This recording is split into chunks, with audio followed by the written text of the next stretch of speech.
এখানে একটি অঙ্ক দেখো, অঙ্কটা বেশ ভালো লাগলো তাই দিলাম। এখানে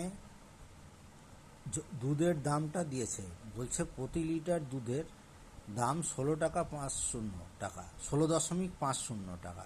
সেই দুধের সঙ্গে কি অনুপাতে জল মিশালে সেই মিশ্রণের দাম দাঁড়াবে 15 টাকা। তাহলে এই ক্ষেত্রে অঙ্কটা কি হচ্ছে, অঙ্কটা প্রথমে আমরা ধরে নিলাম অঙ্কটাকে প্রথমে যে X:Y অনুপাতে মিশানো হয়েছে, অর্থাৎ X লিটার খাঁটি দুধের সঙ্গে Y লিটার জল মিশানো হয়েছে। তাহলে X লিটার দুধের দাম কত পড়ছে? X × 16.50 টাকা। কিন্তু যেহেতু জলের দাম নাই, অর্থাৎ জলের দাম আমাদেরকে এখানে শূন্য ধরে নিতে হবে, তাহলে Y × 0 জলের দাম, তাহলে 0 টাকা। তাহলে X প্লাস Y লিটার দুধটার দাম কত পড়ছে? X প্লাস Y লিটার দুধের দাম পড়ছে X × 16.50 টাকা প্লাস Y × 0 টাকা সমান সমান, এটা বিক্রি হচ্ছে কততে?